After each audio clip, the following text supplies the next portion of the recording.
Welcome back, Tweener heads. Hope everyone's having a great day today. Today we have a special video for you guys today. Today we have Gill from Monday Match Analysis. You can go check out his YouTube channel in the description below. But thank you again for joining us today, Gill. I really appreciate it. Phil, it's great to be here. Thanks for the invite. No problem. I wanted to get you on because I know you're very vocal on Twitter and you have a great opinions, at least from my end, about what's going on in the tennis world. So I wanted to have you on and That's talk just about your it. opinion. But yes, it is. That is very true. But I wanted to have you on and talk about and have a conversation about who you were and then get more into the more tennis aspect during quarantine. So where are you from?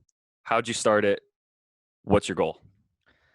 I'm from New York. It started back, I guess, before I was at all a tennis personality. I just wanted to talk about sports for a living because I think if you can do it, it's the best job in the world. You never work a day in your life. Pay's not great. It's difficult, but you try your best. The way it turned into tennis is because I had a local radio station that I was working at. I was doing a show on it, and the radio station shut down. And I was like, oh, now what? And then it's like, well, there's always YouTube. So how can I continue to get in front of a microphone and spew my takes? YouTube. And I started to notice that the tennis stuff was getting the most traction by far. It also happens to be the sport that I play, the sport that I have the most technical knowledge about. So I reached a point where I'm like, okay, let's go all in on tennis. And that's been the case for about 2.5 years now, where I've just been going really hard in the tennis world. Yeah, it seems like it's doing really well too. Over 5,000 subscribers on YouTube right now, over 1,000 followers on Twitter. Like you've been making a name for yourself in the tennis world. So it's great to see an up and coming and someone especially who's a bit younger than I am. I'm 24, you're 21, to kind of see that generation of let's move forward, let's talk about it in a more informal way to let people know that tennis is a way for us to connect and understand each other because sports is a big part of society when it comes to connecting different cultures and different people. So I think this is the best way, I think, in my opinion, to kind of get people together to talk about what's going on. Yeah, absolutely. And I think a platform like YouTube is going to breed people like you and I, because this is just kind of the wave that we've grown up in, this internet age where the cost of entry is very small. I mean, this microphone costs something, your microphone costs something, but all in all, the fact that we can reach people around the world through this platform is an incredible thing. And I have to commend you for all the creativity that you have on your YouTube channel, and you do a great job as well. Thank you so much. I think the first video I saw of yours was the Wimbledon, the ticketing. I thought the queue. I've been trying. I was gonna Okay. try. I was gonna try to do that this year, but unfortunately, due to the pandemic, I was unable to. But I think that's on my bucket list for things to do in terms of coverage and understanding it. It's so cool. Oh yeah. I 100% recommend, but I did it 2 days in a row, and I was really, really tired the second day. I mean, it was a battle. It was a war. I mean, I was literally running on empty that second day. So Really. 2 days in a row, it's difficult. It can be done. But definitely I do recommend the How experience. much sleep did you actually get? I got to think back. So I was waking up at 4 in the morning, both days. Jesus. And I don't know when I was going to sleep, because Wimbledon, it doesn't go too late, but Mhm. it's hard if you're used to going to sleep at a certain time. For me, it's normally around midnight, no earlier. It's Yeah. hard to go to sleep earlier. Yeah. So I can't imagine. I think I was on like 8 hours combined over the 2 days. Oh my God. I can't. Like I would honestly like to camp like for maybe like a night or two just to see how you can rough it, I guess. But Yeah. I think a lot of people should do that. I've met people that have done it and it's crazy to see their reactions, and it's always a recommend. No one said, "Oh, I hated it. I never want to do it again." It's like, "I want to do it. Let's do it again. We'll get more people next time." Yeah. And it's this. it's a really amazing kind of everyone together, random people, Yeah, strangers, interacting. So I think it's also a pretty funny social experiment. Let's take all these people who want to see Wimbledon tennis and like put them on a queue. Literally, the person who you are behind, the person who you are in front of, it stays that way for 3-4 hours as you're moving along the queue. So it's a very interesting thing. Also, man, they are really good at keeping this thing organized. I know you've really. probably heard this before. Oh yeah, it could not be more organized. There is not a person out of place. Now you can Oh, leave and come back. It's not like you okay. can't get food and I, stuff. I was about to say like that could be a big issue, especially if you have to use the bathroom. Right. No, but they have it totally figured out. You get a card, which is in the vlog. You get a card that says where you are supposed to go in the queue, and I Hmm. have to stop myself from calling it a line. Um, and so that way, like, there's never any questions asked. There's no like, oh, you cut the queue. No, it doesn't really happen that way Because because you your have the card card. tells it all. Yes. That's crazy. And kind of going on a tangent to what I brought you on here today in terms of organization, the US Open. The US Open recently just announced, if people haven't heard, the US Open is going forward with its scheduled date starting on August 31st here on the East Coast in New York City. By that pause, that's kind of my opinion. I think, what was your initial reaction when you heard the news? Yeah, it's definitely a difficult situation to be all in on either side, Hmm. because in one respect, both of us understand that the USTA, and all of the people involved in tennis really do need this to buoy themselves financially. The U.S. Open is this massive revenue generator that, in a lot of respects, keeps American tennis afloat. And Yeah, that's why you see inequity. I mean, the richest tennis corporations in the world is Tennis Australia, the French Tennis Federation, and the Lawn Tennis Association, which is the English one. English. That's because that's where the four majors are, right? So it Yeah, is a big deal economically. You want to see the lower ranked players get their paycheck. You want to see the tennis freelance journalists get their paycheck. Um, and all in all, I think if you can create a bubble and you can do a lot of testing, I think it can be done without the public, without much of a public safety risk to a large scale. My only thing was this: we need to be in a place where testing is not at a premium. So the U.S. Open isn't, using PPEs. resources, right? Yeah. Using resources that are scarce. And I think that was the number one thing. It seems like right now, at least the supply chain of everything that we need to deal with the virus is in a good enough place where I do think that this can be done in a way where it's a net positive for everyone. But we've never been here before, so I could be completely wrong. No, I completely agree with you when it comes to that. I want to say for me, it might be a necessity for the US tennis to go forward with it, but it also, for a public safety standpoint, I know people that work in the MTA and I know people that work in the city. And from that standpoint, it's very dangerous. It's still a hotbed for the virus. The second wave hasn't hit us yet. It's about to. Florida just reported its cases for the most new cases ever in a day, with Yes. over 1,600 in a day. And that's after everyone went outside. That's after everyone kind of said, oh, or got bored of the quarantine.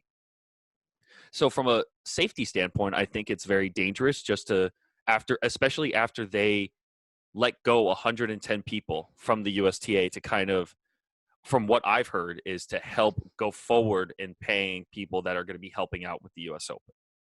So from that standpoint, I also think for players to come in from different countries, maybe that have not had the same regulations as the US has had, I think that's a huge factor when it comes to running a tournament that's on a global scale compared to a more national scale.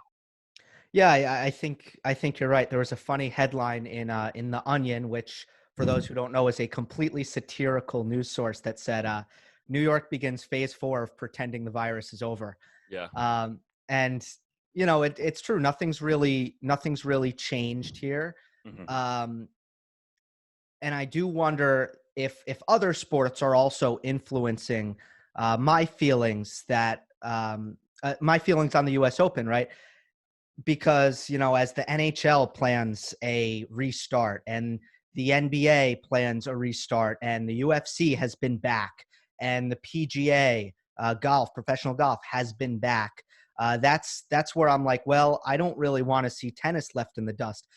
With that being said, it could very be the case that everyone is wrong here. Hmm.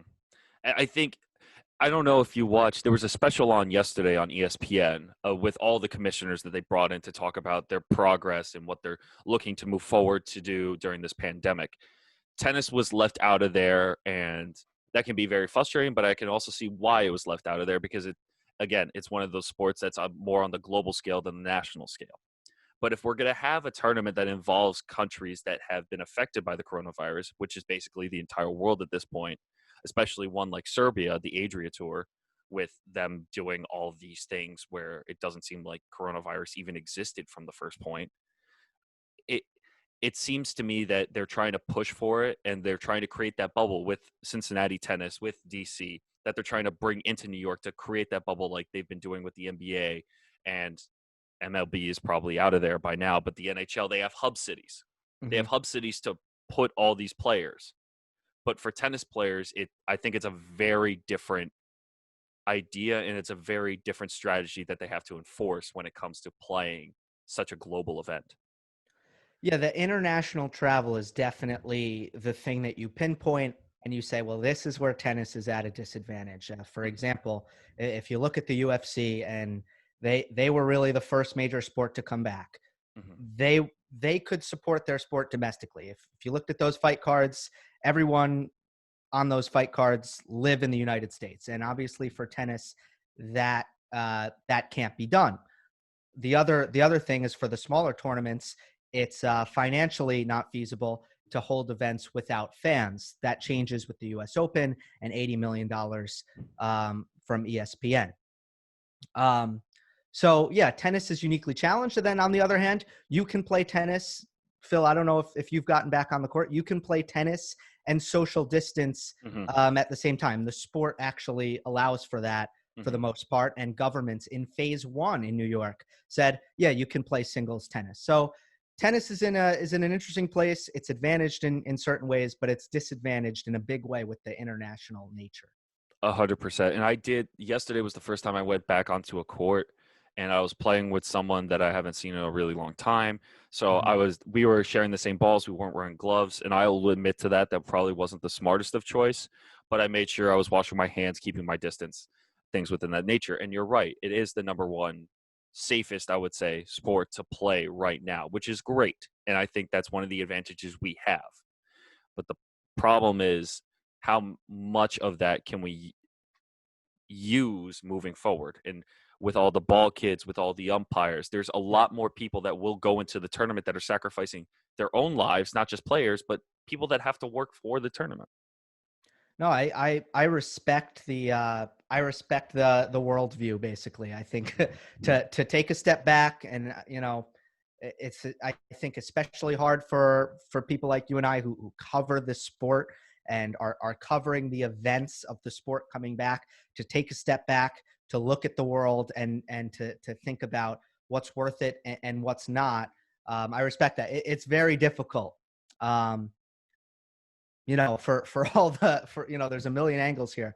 For all the reasons we've dissected, it's difficult. But you know, I guess all you can do is hope that the consequences are non-existent. And we'll see what happens. It'll be interesting because I don't think tennis will be first. I think that there will be other sports kind of coming back before the U.S. Open in late August, and hopefully we learn about what the consequences might be from those other sports. I agree. And we're going to see that, especially with golf being one on one, another social distance sport that you can basically do by yourself. You touch your own ball, you touch your own clubs. You basically just need one other person that you've socially distanced with, your caddy. But with what has come out recently in debates in the news is players wanting more of their team to come with them to the tournament, which is cause for another factor when it comes to, not, the word is not harboring, but having different players with a full team of 7 to 8 people has been another question of concern. Yeah, this has been tough for me because first of all, everyone should do whatever they want to do. You Yeah. know, every person has the right to their personal decision, but that's been a little bit hard for me to hear. And I just want to make some distinctions here. If you don't want to go to the U.S. Open because you don't want to be away from your family, yeah, cool. If you don't want to risk contracting the virus, whether that be your own self or to people who you're close with, absolutely makes sense 100%. If you don't want to go to the US Open because you want to bring an entourage, that's where I think that gets difficult for especially the lower ranked players who Mm-hmm. don't bring an entourage to begin with. Um, I, I wonder if this is negotiation, if it's leverage. Are they saying these things because they want the safety measures reduced? That's not going to happen because the USTA needs to work with the government, and the government won't be cool with that.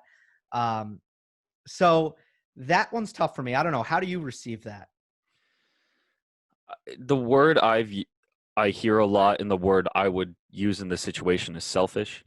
I think not, because I look at this whole pandemic as a way to not save myself but save others from it, because we're trying to take not advantage, but we're trying to make sure that our family members are staying safe. We're trying to make sure that other family members are staying safe. And you can't necessarily do that if you're putting your own life at risk. Yeah, for you and me at our age, we might be fine. But for our parents or our grandparents, may contract it and they'll have complications with it.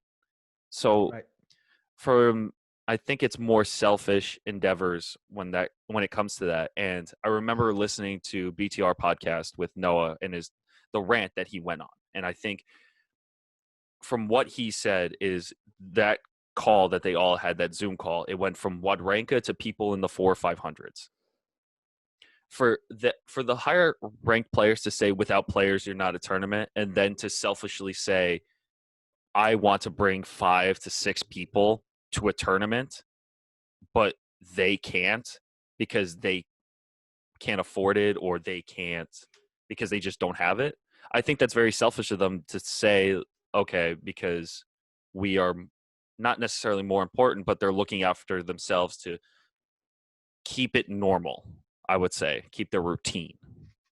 Right. And just the pure optics of lobbying to reduce safety measures, it's a tough look because clearly, you know, based on what we saw on the Adria Tour, clearly the players are not concerned about the virus. They are concerned about how uncomfortable they might be with the measures that they put in place. Look, I would think that most players would choose to bring their physio. Players who, and Mm-hmm. again, most players don't have a physio, but players who do, physios are great. They Yeah. give you massages. They tape your ankles. It's very, very nice. So I would think that most players would bring their physios, partners, plenty of them in the bubble. And look, it's only 3 weeks. It's only 3 weeks. The 2 week quarantine that people were talking about, that's not happening. First of all, if players had to go nowhere for 2 weeks before playing the tournament, I don't think they would have the tournament at I all. don't I don't think so either. It would be too much for Um, them. yeah, that would be a huge ask. But to play Cincinnati and then to play the U.S. Open with one person, if the reason with all the things going on right now that the top players do not want to play the U.S. Open is because they need to bring a head coach, their manager, and their physio, it doesn't really check out if we're being honest here. It's crazy to think that they want to bring so many people. I understand from a certain standpoint, people have coaches, people have managers, people have physios, people have this, that, whatever. They have their entourage. You could probably do without them, and you probably did do without them in your early junior days, because you were, I don't know, like for me personally, when I played USTA, when I played ITF juniors, I traveled by myself. The only people I traveled with were people from my club, people from that we shared one coach with. It wasn't that big a deal for me. Maybe they would watch my match, but it goes back to the idea of tennis is a very individualistic sport. But to bring your coach and physio is a push, but it's better than saying, let me bring the 5 other people that I have with me. and it it's it's annoying, I think, Yeah. is the word I'm looking for.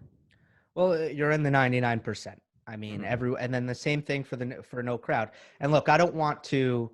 I'm always careful. You know, when Nadal is.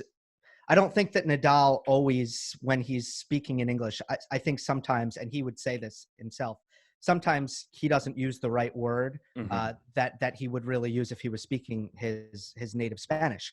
But Lost in for him to say translation. tennis, right?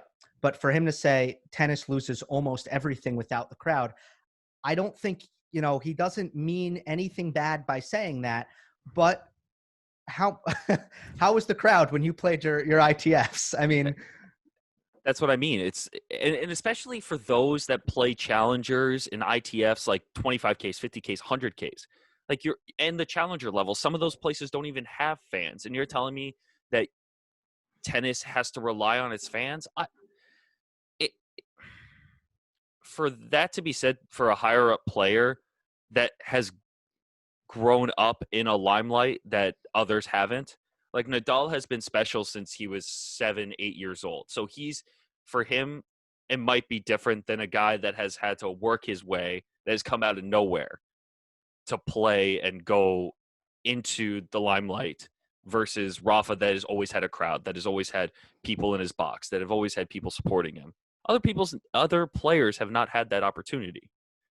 So it doesn't make sense when a top player says that because when he says that or Novak says that or Roger says that, you can hold all of them accountable if they say something that doesn't resonate with lower ranked players because it doesn't seem like they think that far down in the rankings.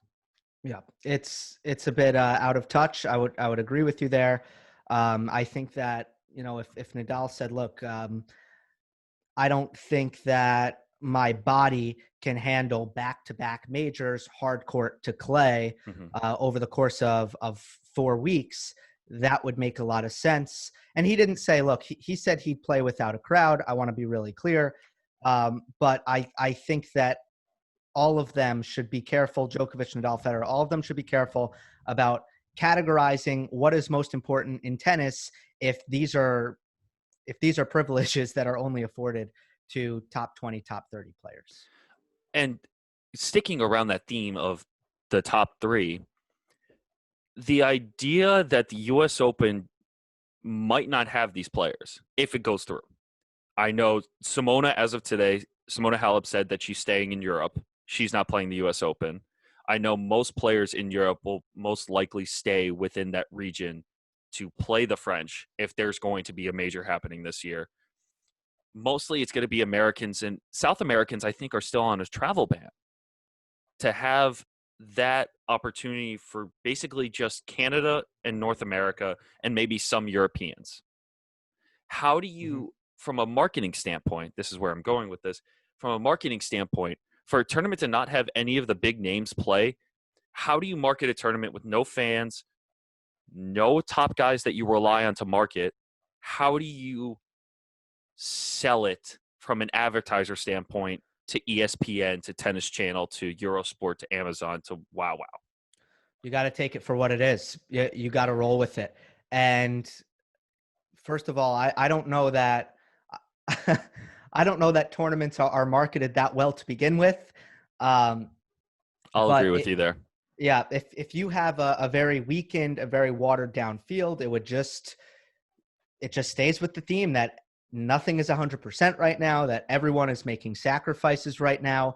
And I think that if you ask the executives at ESPN, would you like to throw live tennis on? You're able to call it the US Open. Um, are you down to do this right now? They are starving for live Content, sports. Yes, they are everything, starving for everything. live sports. Mhm.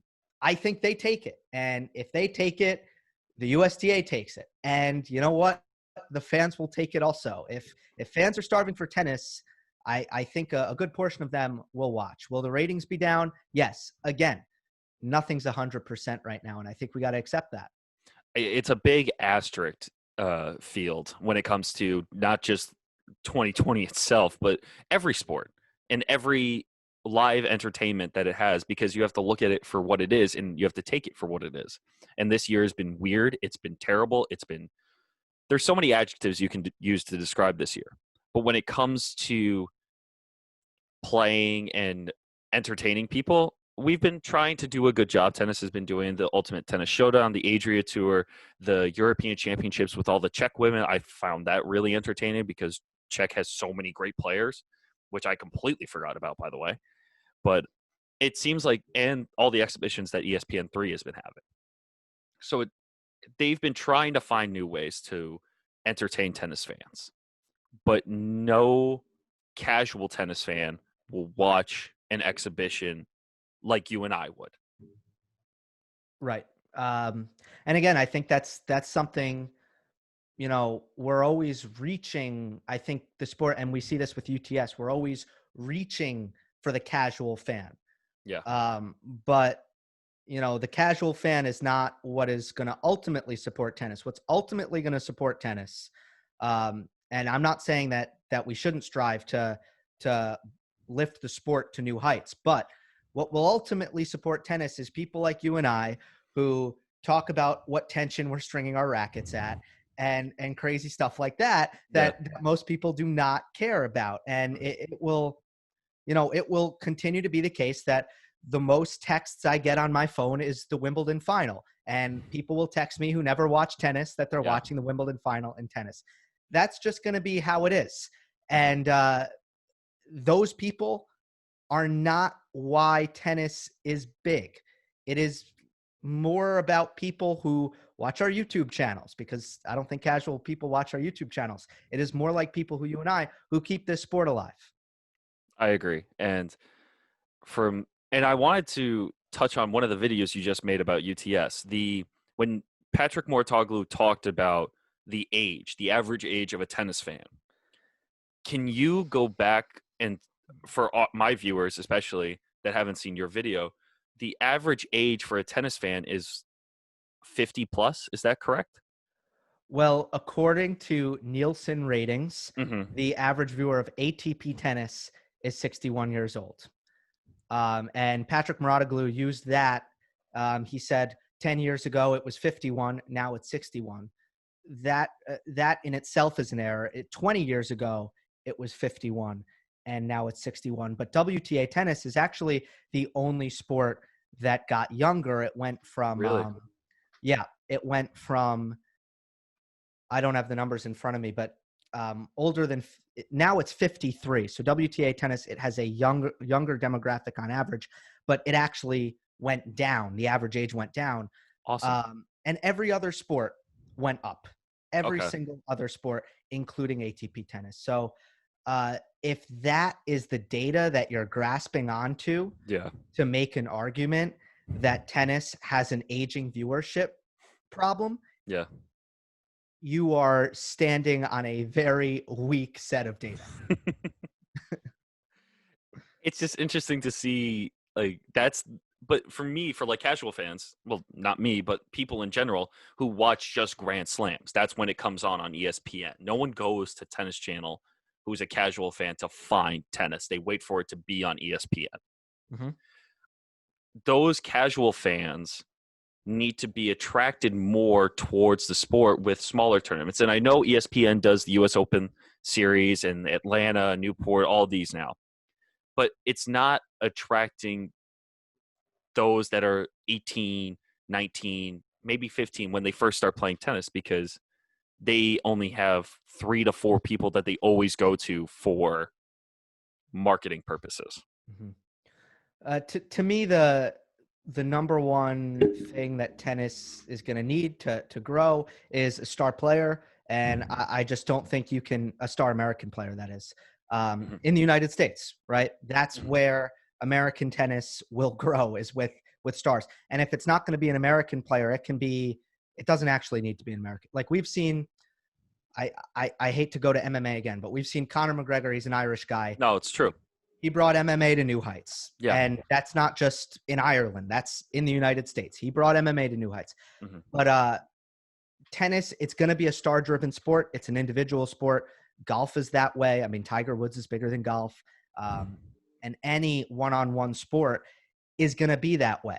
It's going to be about the stars. So, we owe where tennis is right now to Federer, Nadal, and Djokovic. And if tennis is going to rise above that, it's going to be about the next superstar that comes along.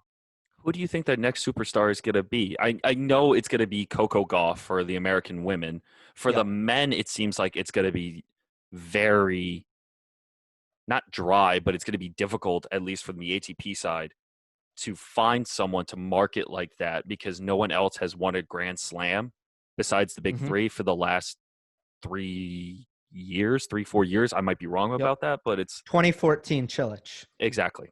That's a So, while. it's crazy. Like Yeah. it's been that top heavy for so many years, so they have to rely on people. Well, these players, but there's so many other personalities that they can go to that haven't won a major, like Nick, like Yonex Sinner, first of all, that no one I feel like has been paying attention to until he won the next gen.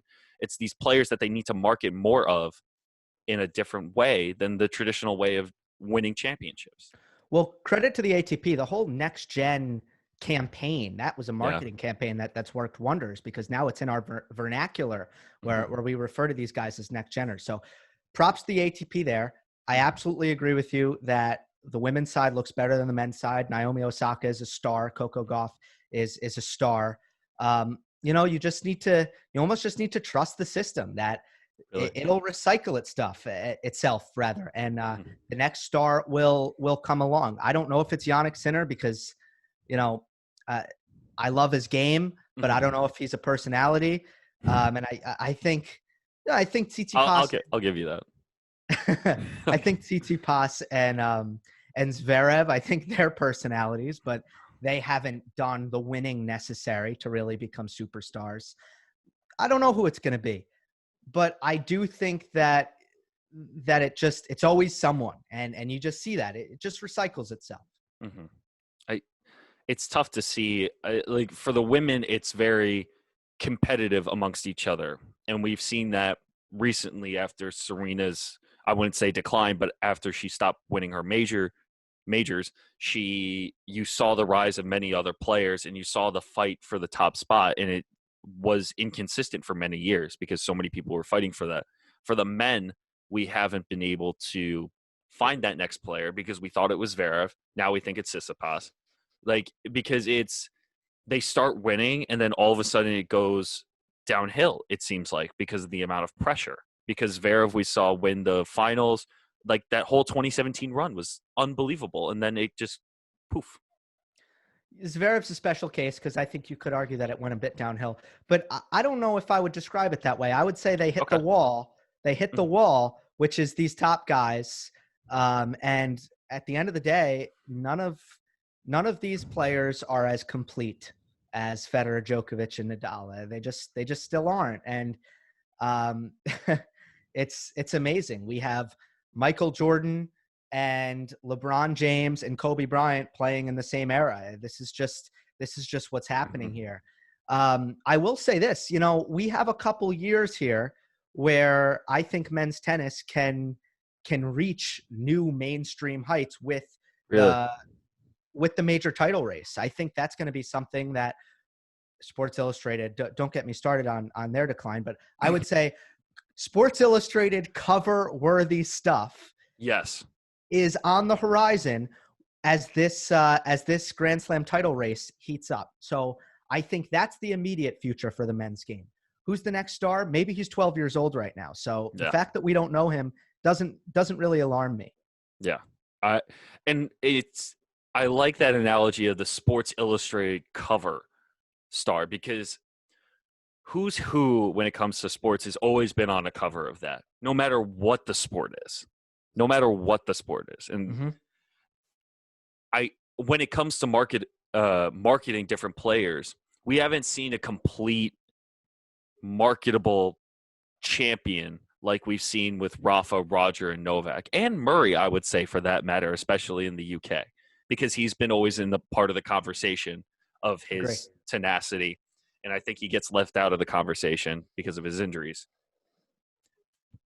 It's hard because if I was to pick someone that would be on the cover of Sports Illustrated, I don't know who I would pick. You know what I mean? It's hard to find that image, that cover, the poster child for tennis. Yeah, it's not there right now. It's not. I mean, look, Medvedev's run last summer was electrifying. So much fun. I mean, he's a personality I in would, itself. yes. Yeah. With that being said, there are issues with his game. Yeah. I mean, if you really look at Medvedev, there are a lot of things he does outstandingly. He moves great for his height. He serves big. He's consistent. When has there been a grinder who serves as big as Medvedev? I don't know. At the same time, if he has trouble generating offense off of his forehand, and that's not something that you could say about Nadal or Djokovic or Federer. That's a very basic part of the game. That's a big hole that we see. If you look at the Australian Open match that he lost against Wawrinka would block returns back in the midcourt, and Medvedev couldn't create offense off of it. I know I'm getting in the weeds here, but the point is he's not as complete as Nadal, Djokovic, and Federer. So I'm not saying Medvedev can't win major titles. I think he can, and I think he will, but he's not going to win 15. That's the crazy part about that, with all these players that have won 10 plus slams in our lifetime, at least. I thought Medvedev would be the guy, at least for a personality standpoint on court. I think the U.S. Open, that light that was shined on him was terrific, because we never saw that in tennis before. And I think that whole summer of him winning, going to finals multiple times. I think he went to like 5 straight with finals, 4 or 5 straight in finals in the Five. summer. 5. And then him flipping off the New York crowd. Like, people loved him. And in New York, people loved him and recognized him. And that's what tennis needed, I think, in my opinion, when it came to recognizing a player that's from outside the U.S. that wasn't Roger, Rafa, or Novak. Yeah, and that's why Patrick Mouratoglou took away the code of conduct at UTS, because he thinks that, I think rightly so, he thinks that stuff brings attention to the game. There's something to be said for a family show, and maybe that crossed the line. Yeah. But you're right. I mean, the fact that Medvedev, first before he became a hero, he was a villain and everyone was booing him. But how amazing is that? If there's a tennis match, and you know how they announce the players coming out, and they go Roger Federer, and then everyone goes, oh yeah, and then it's Daniil Medvedev, and you have a tennis crowd going boo. Yes. That's amazing. That's amazing. Especially for a New York crowd, and I think we both can relate to this, is the energy and the passion when you hear New Yorkers boo at someone. It's not like a gentle boo. It's a roar of people being upset, because that means they know who you are and they know what you do and what you're capable of. But the worst thing is if people don't care. Exactly. And people cared enough to go watch his match and boo him for what he previously did. You don't see that in tennis ever. Ever. And I think people didn't take the opportunity to talk about that enough. They just showed him flipping the crowd off, him apologizing to the crowd for, like, it was just here and here. There was no in between of like the press conference, like everything that could have been dissected from that. And I think that's what tennis was really missing. And I thought they could have just done a lot more about it. And since tennis is such a clean sport, no one wants to pin that and use it for tennis.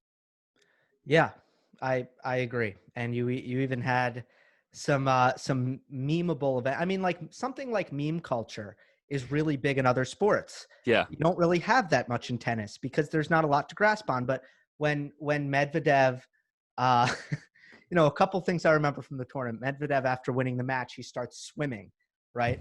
That was one thing he did. Or he's tended to, when he missed shots, he would give thumbs up to his box, which was like, honestly, he probably shouldn't do that. He should probably show a little bit more poise and focus than to be like, good job, coach. Good advice. I missed that forehand and it's your fault. But these are things that get people talking on social media. And I'm so glad that we're kind of connecting with that run was for Medvedev. Maybe there will be, maybe he's the one who can become a bigger star and do things consistently, but that's the kind of thing that will elevate players into stars, or you can take the Roger Federer route and be really classy and win 20 slams. Yes, there. It seems like there's. Well, I think, and I had a conversation recently about this, and the video will be posted, I think, next week with a coach. It's when you ask a 8-year-old or like 12-year-old, who would you rather play like, or who would you rather be? And he said 8 out of 10 kids would say Nick Kyrgios rather than Novak Djokovic. 100%. They would take flash and flair and athleticism over winning 18 slams. This was a survey, or he No, said? he said this. Like, I was talking to a coach, and he was saying that if he would guarantee 8 out of 10 kids under the age of 15 would say they would rather be Nick Kyrgios than Novak. Yeah. I mean, what I would tell my kid is you can like Nick Kyrgios and root for him and watch him, but don't try to be him. That's just me. And I'm not a parent, so I don't need to worry about that yet. Yeah, thank God. Yeah. But but look, the fact that Nick Kyrgios is probably the 4th biggest draw in tennis speaks volumes. Yeah. And it's crazy how that happens in tennis, especially if you look at social media following, I think Nick is probably top 5 for Instagram followers when it comes to male tennis players, because he has over 1 million, and I think Team just hit 1 million, and he has a better ranking, and he's reached more Grand Slam finals. And I literally know people who aren't tennis fans who are like, Nick Kyrgios, I love that guy. Yep. But it's that casual fan that tell you that don't watch tennis like we do, that attract people to the sport to watch, because it takes people like that to come in and watch the sport, and after they watch the sport, they'll then understand other players and playing tactics, and they'll get more into the idea of how they play versus the personality. Right. And I think at the end of the day, you don't need Nick Kyrgios to not work very hard on his fitness and not care very much. You can have a personality like Nick Kyrgios, who does a lot of the same things, who actually does have the will to win. Yeah. And, that would elevate it to the next level. So there's potential there where, we can see someone, come along and have the same kind of unfiltered look. I mean, Nick Kyrgios will go on a podcast and be like, yeah, I think Novak's trash. I'm 2-0 against him. And anyone who I'm 2-0 against can't be the greatest tennis player of all time. He literally said that. Can you have a player who's willing to say stuff like that, who also works on his fitness? Absolutely. Oh, yeah. But it's that raw idea of speaking your mind in tennis, going back to that perfect player of composure, of class, and stuff like that. And I think tennis has gotten to the point where it's known for that. And when Nick says stuff like that, people take offense to it because it's not the tennis that they know. Yep. And I think there will always be a place for your Rafael Nadals of the world. I joked on my last podcast, if you had Nadal play UTS, he's not going to look at, there's no code of contact. There's no code of conduct anymore. Great. I'm going to smash all my rackets. No, like Nadal, that's just not him. Yep. He's not going to be like, oh, sweet, and start smashing his rackets. You need both. And, I think with Agassi and Sampras, that rivalry, you kind of had both. But right now, I think it's fair to say Djokovic, Nadal, and Federer, they all toe, to certain levels, they all toe a certain line of class. And I don't think tennis necessarily needs that to be the case. I agree. And Gill, I really appreciate you coming on to my channel and talking to us about everything that's going on right now. Is there anything you want to plug before we go? Right here, Monday Match Analysis. Check it out. That's all. But Phil, this has been a blast. I love the kind of casual mood that you deliver to this channel, and this was just really fun. I forgot I was on the air. Well, Gill, I really appreciate it, and I hope I can have you back sometime in the future. Maybe I'll get to play tennis with you one day since we live so close by. So hopefully we can do that. That would be great. Absolutely. Best social Absolutely. distance port. Don't forget that, guys. Yes, sir. Thanks. Thanks, Gil. Appreciate it.